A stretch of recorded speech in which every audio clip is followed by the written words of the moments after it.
ಸಮಾಜ ಕಲ್ಯಾಣ ಇಲಾಖೆಯಲ್ಲಿ ವಿವಿಧ ಹುದ್ದೆಗಳ ನೇಮಕಾತಿ ನಡೆಯಲಿದ್ದು, ಯಾವ ರೀತಿ ಅರ್ಜಿ ಸಲ್ಲಿಸಬೇಕು ಸಂಪೂರ್ಣ ಮಾಹಿತಿಯನ್ನು ಈ ವಿಡಿಯೋದಲ್ಲಿ ತಿಳಿಸಿಕೊಡುತ್ತೇನೆ. ವಿಡಿಯೋನ ಸ್ಕಿಪ್ ಮಾಡದೆ ಕೊನೆಯವರೆಗೆ ನೋಡಿ. ಯಾರೆಲ್ಲ ನನ್ನ ಚಾನಲ್ ಹೊಸದಾಗಿ ನೋಡುವರು ಪ್ಲೀಸ್ ಸಬ್ಸ್ಕ್ರೈಬ್ ಮಾಡಿ ಮತ್ತು ಪಕ್ಕದಲ್ಲಿರೋ ಬೆಲ್ಲೈಕನ್ನನ್ನು ಕ್ಲಿಕ್ ಮಾಡಿ. ನಾನು ಹಾಕುವ ಈ ರೀತಿಯ ಹೊಸ ಹೊಸ ಉದ್ಯೋಗದ ಮಾಹಿತಿ ಬೇಗನೆ ನಿಮ್ಮ ಹತ್ತಿರ ತಲುಪುತ್ತದೆ. ಸಮಾಜ ಕಲ್ಯಾಣ ಇಲಾಖೆಯಲ್ಲಿ ಖಾಲಿ ಇರುವ ಕ್ಲರ್ಕ್, ಅಕೌಂಟೆಂಟ್ ಹುದ್ದೆಗಳ ಭರ್ತಿಗೆ ಅರ್ಜಿ ಆಹ್ವಾನಿಸಿದ್ದು, ಕೇಂದ್ರ ಸಮಾಜ ಕಲ್ಯಾಣ ಇಲಾಖೆಯ ಅಡಿಯಲ್ಲಿ ಬರುವ national institute for the empowerment of person with intellectual disabilities NIEPID ನಲ್ಲಿ ಖಾಲಿ ಇರುವ ಹುದ್ದೆಗಳಿಗೆ ನೇಮಕಾತಿ ಅಧಿಸೂಚನೆ ಪ್ರಕಟಿಸಲಾಗಿದ್ದು, ಇಲಾಖೆ ಹೆಸರು ನೋಡುವುದಾದರೆ ಸಮಾಜ ಕಲ್ಯಾಣ ಇಲಾಖೆ NIEPID. ಒಟ್ಟು ಇಲ್ಲಿ 60 ಹುದ್ದೆ ಖಾಲಿ ಇದ್ದು, ಕೆಲಸದ ಸ್ಥಳ ಆಯ್ಕೆಯಾದ ಅಭ್ಯರ್ಥಿಗಳಿಗೆ ಕರ್ನಾಟಕ ಮತ್ತು ಆಂಧ್ರ ಪ್ರದೇಶದಲ್ಲಿ ಕರ್ತವ್ಯವನ್ನು ನಿರ್ವಹಿಸಬೇಕು. ವೇತನ ನೋಡುವುದಾದರೆ 50,000ದಿಂದ 75,000 ರೂಪಾಯಿವರೆಗೂ ನಿಮಗೆ ಸಂಬಳ ನೀಡಲಾಗುವುದು.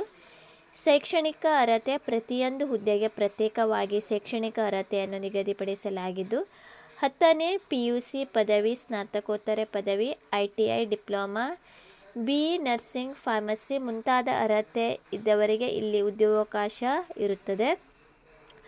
ಅರ್ಜಿ ಶುಲ್ಕ ನೋಡುವುದಾದರೆ ಸಾಮಾನ್ಯ ಮತ್ತು OBC ಅಭ್ಯರ್ಥಿಗಳಿಗೆ 500 ರೂಪಾಯಿ, ಪರಿಶಿಷ್ಟ ಜಾತಿ, ಪರಿಶಿಷ್ಟ ಪಂಗಡ, ಅಂಗವಿಕಲ ಮತ್ತು ಮಹಿಳೆ ಅಭ್ಯರ್ಥಿಗಳಿಗೆ ಯಾವುದೇ ರೀತಿ ಅರ್ಜಿ ಶುಲ್ಕ ಇರುವುದಿಲ್ಲ.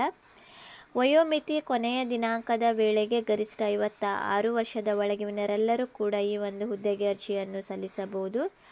ಆಯ್ಕೆ ವಿಧಾನ: ಅಭ್ಯರ್ಥಿಗಳನ್ನು ಲಿಖಿತ ಪರೀಕ್ಷೆ ಮತ್ತು ಸಂದರ್ಶನ ನಡೆಸಿ ನೇರವಾಗಿ ಆಯ್ಕೆ ಮಾಡಲಾಗುವುದು.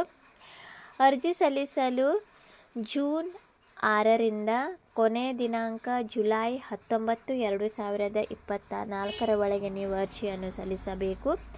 ಹೆಚ್ಚಿನ ಮಾಹಿತಿಗಾಗಿ ಡಿಸ್ಕ್ರಿಪ್ಷನಲ್ಲಿ ನೋಟಿಫಿಕೇಷನ್ ಲಿಂಕನ್ನು ನೀಡುತ್ತೇನೆ, ನೀವು ಅಲ್ಲಿಂದ ಹೆಚ್ಚಿನ ಮಾಹಿತಿಯನ್ನು ಪಡೆಯಬಹುದು. ಏನಾದರೂ ಡೌಟ್ ಇದ್ದರೆ ನೀವು ಕಮೆಂಟ್ ಸೆಕ್ಷನ್ನಲ್ಲಿ ಕೊಡಬಹುದು. ನೀವು ಅಧಿಕೃತ ವೆಬ್ಸೈಟಿಗೆ ಭೇಟಿ ನೀಡಿ ಅಲ್ಲಿಂದ ನಿಮ್ಮ ಅರ್ಜಿಯನ್ನು ನೀವು ಸಲ್ಲಿಸಬೇಕು.